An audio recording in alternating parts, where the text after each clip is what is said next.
Halo, Assalamualaikum warahmatullahi wabarakatuh. Pada hari ini, saya, Bunda Acan dan Acan akan belajar bahasa Indonesia. Nah, pada hari ini, Acan akan belajar dua bab, yaitu bab satu tentang aku dan temanku istimewa, dan juga bab dua, yaitu buku pembuka cakrawala dunia. Nah, hal-hal yang dipelajari pada dua bab ini antara lain adalah terkait ide pokok dan ide pendukung pada teks, informasi tersirat dan tersurat, penggunaan kata tanya adik Simba dalam teks, perbandingan ciri fisik dan karakter tokoh, sinonim dan antonim, kalimat majemuk setara, dan juga selain itu bagian-bagian dari buku fiksi dan non-fiksi, unsur instruksi cerita, majas, terdiri dari 3 majas yang dipelajari pada kelas 5 ini, yaitu terkait metafora, personifikasi, dan hiperbola. Nah, sebelum mengerjakan soal-soal latihan bahasa Indonesia, pada hari ini kita akan mereview sedikit pembelajaran yang telah dipelajari di kelas 5 ini. Nah, Gesan, untuk ide pokok itu biasanya terletak pada apa? Kalimat utama. Oke, betul. Biasanya kalau satu paragraf hanya berapa ide pokok sih, Gesan? Satu ide pokok. Oke. Ya, Ya, jadi di dalam membaca teks itu nanti ada ada informasi yang tersurat tersurat dan tersurat. Coba Gasan Coba Gasan jelaskan. jelaskan, apa sih informasi tersurat itu? Tersurat itu artinya yang sampaikan langsung, yang disampaikan langsung dalam teks. Oke. Kalau Kalau yang tersirat? Tidak disampaikan langsung dalam teks. Oke. Dalam Dalam membaca informasi dari teks itu juga ada yang untuk membantu kita menemukan informasi dalam suatu teks, itu ada pertanyaan yaitu adik Simba. Apa sih adik Simba? Gasan bisa jelaskan adik Simba itu apa? Apa aja? Adik Simba A apa, di gimana, K kapan, siapa, M mengapa, Ba bagaimana. Oke. Apa menjelaskan peristiwa dan hal apa yang sedang terjadi di mana itu menyatakan menanyakan tempat, kapan itu waktu, siapa itu tokoh yang terlibat, mengapa itu menanyakan alasan, dan bagaimana itu menanyakan terkait proses atau cara terjadinya.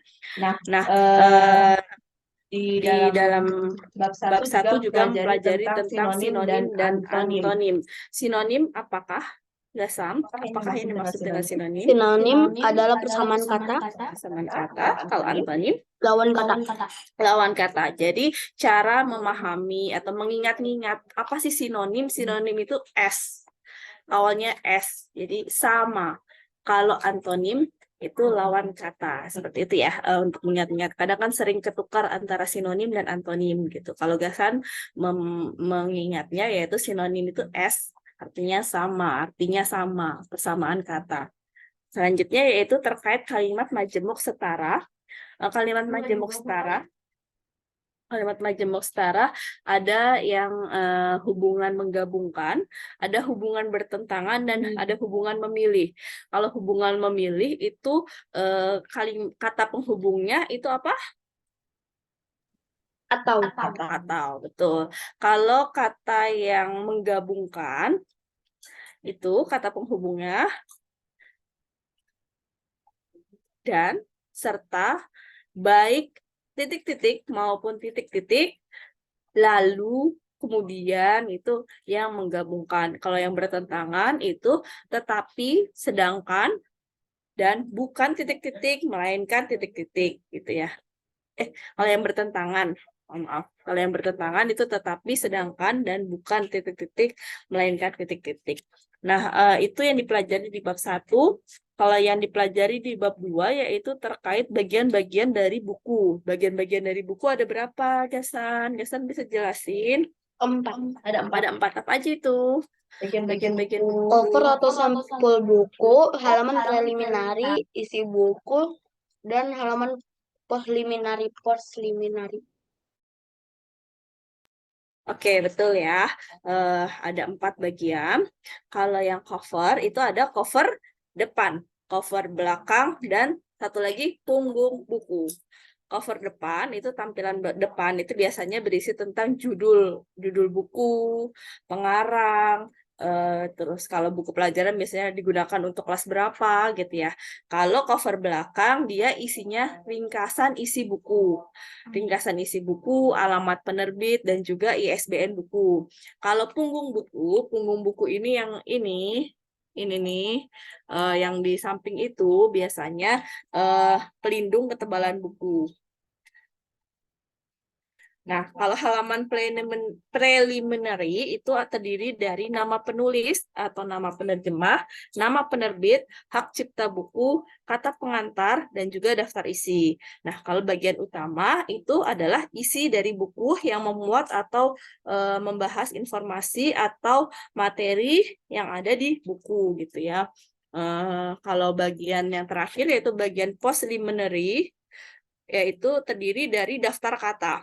Daftar kata atau glosarium biasanya ada pengertiannya. Misalnya kata-kata yang sulit itu dijelaskan di bagian postliminary atau di bagian glosariumnya. Glosarium itu kayak arti kata-kata yang sulit yang ada di dalam buku, lalu penjelasannya apa. Lalu ada juga lampiran yang ada di dalam buku. Lalu ada juga biografi penulis. Biografi penulis itu menjelaskan tentang siapa sih penulis itu, bagaimana riwayat pendidikannya, riwayat pekerjaannya, dan informasi lainnya. Lalu ada daftar pustaka. Daftar pustaka itu maksudnya adalah apa namanya yang disadur, yang digunakan gitu ya, yang diambil dari buku-buku lain yang digunakan untuk menyusun buku yang sedang kita baca. Lalu ada juga indeks. Indeks itu adalah daftar istilah yang disertai dengan nomor halaman yang memuat istilah tersebut, tapi tanpa disertai arti. Jadi bedanya sama glosarium dan indeks, kalau glosarium itu ada artinya, ada penjelasan dari kata-kata sulit. Kalau indeks itu hanya ada istilahnya atau daftar katanya disertai dengan nomor halamannya. Nah, lalu ada juga yang di bab 2 yaitu terkait unsur intrinsik cerita. Biasa bisa jelasin nggak unsur intrinsik cerita itu apa aja?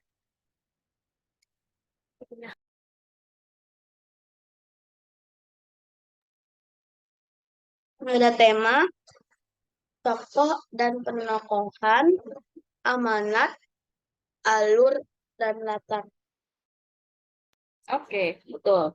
Kalau tema itu latar belakang cerita. Kalau tokoh, ada tokoh utama, tokoh tambahan. Ada yang protagonis, ada yang antagonis. Protagonis apa yang apa? Baik-baik. Yang baik. Kalau antagonis itu yang jahat. Betul. Kalau amanat itu apa?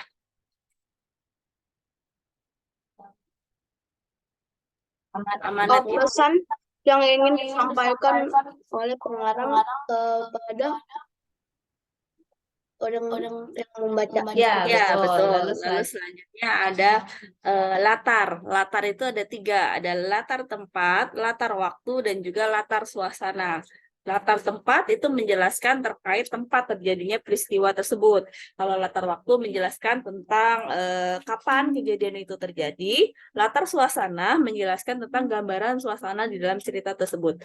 Nah, kalau yang alur, ada yang apa, Bang? Ada alur itu ada berapa banyak? Dan apa Ada saja? 3. Apa aja itu? Alur, Alur maju. alur maju, alur mundur, alur bercampuran. Oke, betul. Selanjutnya yang terakhir yang kita pelajari yaitu terkait majas. Majas yang dipelajari di kelas 3 ini ada 3, yaitu majas, Metafora, majas, personifikasi, majas, hiperbola.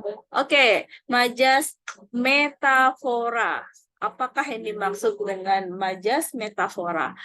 Majas metafora adalah majas yang memakai perumpamaan atau hal yang menjelaskan tentang terkait hal yang berbeda. Misalnya, Amalia dipanggil kutu buku. Apakah buku ada kutunya gitu kan? Nah, maksud dari kutu buku ini adalah suka membaca.